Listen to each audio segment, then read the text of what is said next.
இதில் எந்த மாற்றமும் இல்லை. ஆனால் நம்ம நிற்கணுமே,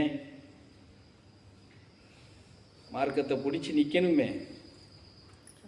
பொண்ணாக இருந்தால் சாமி நான் என் புருஷனை பிடிக்கிறதா பிள்ளைய பிடிக்கிறதா என் புருஷனை சேர்ந்த சொந்தக்காரங்களை பிடிக்கிறதான்னு தெரியாமல் இருக்கனே அப்படின்னு நீ புலம்புவேன்.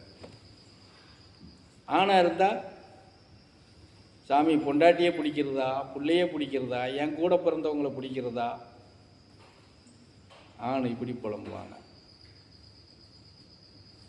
அப்போது எப்படி சுற்றி அடித்து கொண்டு வந்தாலும் ஆனால் சொல்லுவோம், என் பிள்ளைங்க நல்லா இருக்குனுங்கிறதுக்காகத்தான் சாமி நான் இந்த பாடுபடுறேன், இத்தனை கஷ்டத்தையும் தாங்கிக்கிறோம்னு சொல்லுவோம். ஆனால் என்ன கஷ்டத்தை நீ தாங்கிக்கிட்டு இருக்கேன்னு கேட்டால் அதுக்கு யாருக்கிட்டையும் பதில் இருக்காது. நடைமுறையில் ஒரு வாழ்க்கையில் வரக்கூடிய கஷ்டத்தை கஷ்டமாக எடுத்துக்கிடுவோம். நம்ம